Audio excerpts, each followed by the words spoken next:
Hello hi नमस्कार. मी तेजश्री स्वागत करते माझ्या नवीन व्हिडिओमध्ये. तर आज मी तुमच्या भेटीला आली आहे एक नवी रेसिपी घेऊन. तर मी करते आज मिक्स डाळीची आमटी. मिक्स डाळीमध्ये यामध्ये 4 डाळी. तर यामध्ये उडदाची डाळ आहे, तुरीची डाळ आहे, मुगाची डाळ आहे आणि मसूरची डाळ आहे. अशा 4 डाळी आहेत मिक्स. तर याची आमटी छान होते, भातासोबत पण खूप छान लागते. तर मी आता कुकरला डाळ आणि भात असं डाळ आणि भात दोन्ही लावून घेते. ओके, तांदूळ धुवून घेतले मी भातासाठी. आता मी डाळ धुवून घेते. दोन पाण्याने धुवून घ्यायचे डाळ आणि तांदूळ दोन्ही. त्यानंतर आता मी त्यात पाणी ओतते, 1 ग्लास पाणी ओतते. भाताला जेवढं हवं आहे तेवढं तुम्ही ओतू शकता, किती तुमचा भात आहे त्या अंदाजानुसार. आणि डाळीला थोडंसं डाळीपेक्षा जास्त प्रमाणात. त्यानंतर डाळ शिजताना मी डाळीला हिंग घालते फक्त. नंतर आपण फोडणीला हळद वगैरे घालणार आहोत त्यामुळे. त्यानंतर भातात नेहमीप्रमाणे मीठ. आता हे आपण कुकरला लावून घेऊया. तर आपण डाळ आधी खाली लावून घेऊया.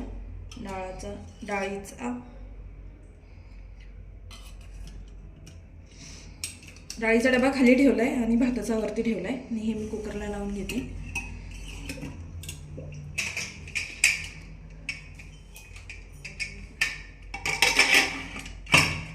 डाळीसाठी कुकरच्या 4 शिट्ट्या, डाळ शिजायला 4 शिट्ट्या घ्याव्या लागतात.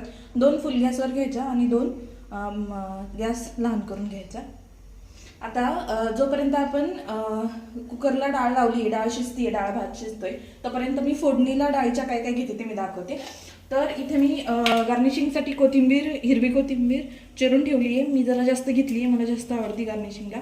त्यानंतर मी 2 ते 3 पाकळ्या लसणाच्या घेतल्या, त्या मी टेचून घालणार आहे फोडणीला. त्यानंतर फोडणीसाठी कढीपत्ता घेतला आहे मी.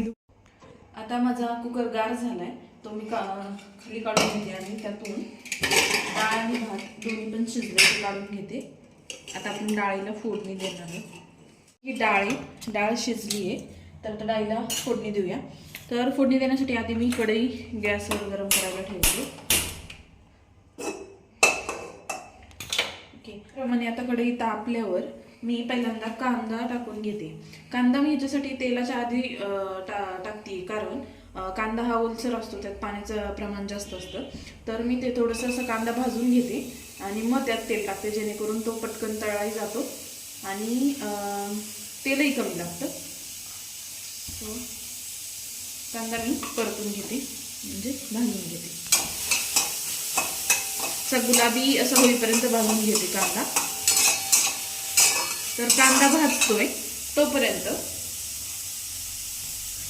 ह्या मी 2 ते 3 लसणाच्या पाकळ्या घेतल्या होत्या, त्या मी टेचून घेते. लसणाच्या पाकळ्या टेचून जर फोडणीत घातल्या तर त्याचा स्वाद जास्त येतो चिरून घालण्यापेक्षा. तर ते मी टेचून घेते. अगदी चव छान येण्यासाठी 2 ते 3च पाकळ्या घालायच्या. कांदा थोडा भाजून घेते. थोडासा कोरडा होतो कांदा, जेणेकरून त्यातला पाण्याचा अंश थोडा कमी होतो आणि छान तळाही जातो, पटकन तळला जातो कांदा. सो मी सगळ्या भाज्यांना हीच ट्रिक यूज करते कांद्यासाठी. हा मी छोटा एक कांदा घेतला होता चिरून. तर किती डाळीचं प्रमाण आहे त्यानुसार कांदा घ्या. आता छान गुलाबी झालाय कांदा, सो मी आता तेल टाकते थोडं.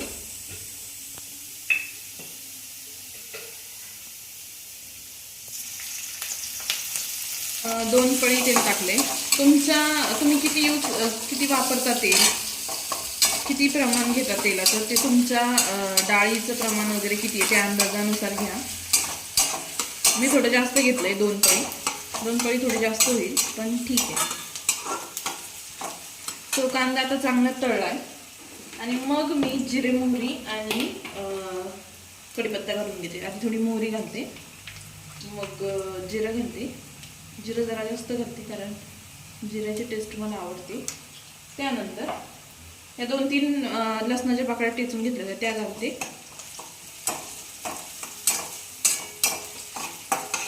आणि कढीपत्ता मी छान धुवून घेतलाय तोही घालते.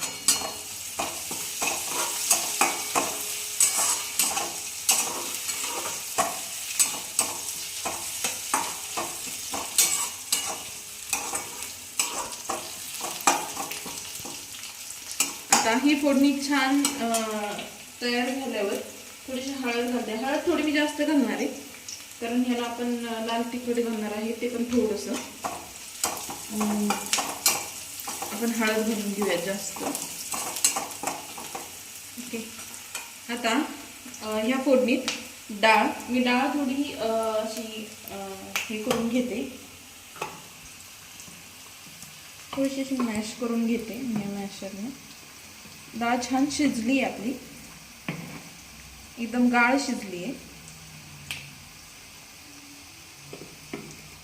तर आता मी ह्या डाळीत थोडंसं पाणी ऍड करते.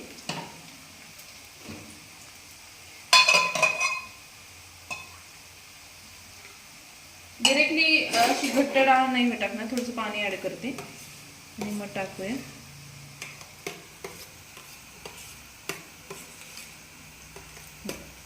थोडीशी त्याची कन्सिस्टन्सी थोडी लिक्विडी झाली आहे म्हणजे ती इझिली जाईल टाकायला. त्याच्या आधी आता मी थोडंसं लाल तिखट टाकते. लाल तिखट म्हणजे घरचा जो माझा मसाला आहे काळा मसाला तो थोडासा चवीपुरता टाकणार आहे मी, म्हणजे थोडीशी तिखटही होईल चपाती किंवा भाकरीसोबत खायला. ओके. आणि आता ही मी डाळ टाकते. मी डाळ टाकून घेते आणि अजून थोडंसं पाणी ॲड करते.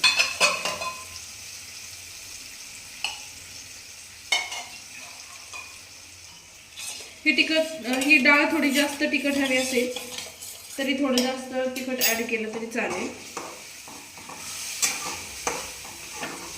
पाणी घालते थोडी पातळ होईल.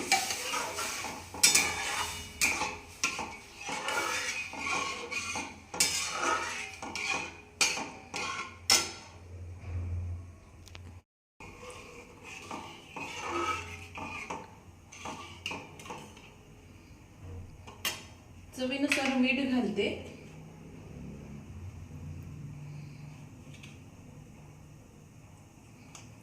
आता हिला छान उकळी येऊ देऊया. आता आमटीला छान उकळी आली आहे तर आता मी गॅस थोडा कमी करते आणि थोडीशी घट्टही झाली आमटी, म्हणजे एकजीव झाली आहे चांगली.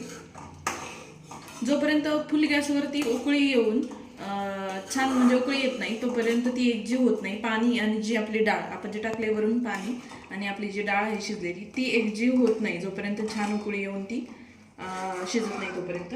आता मी ही गार्निशिंगसाठी कोथिंबीर घेतली होती. मी जरा जास्त कोथिंबीर घेतली आहे कारण मला आवडती, सो ती मी टाकून घेते गॅस कमी केल्यावर, म्हणजे कोथिंबीर आपली काळी पडणार नाही. गॅस कमी केल्यावर कोथिंबीर टाकायची वरून आणि 1-2 मिनिटं उकळी येऊ द्यायची पुन्हा आणि मग गॅस बंद करायचा, म्हणजे आपली कोथिंबीर काळी पडत नाही.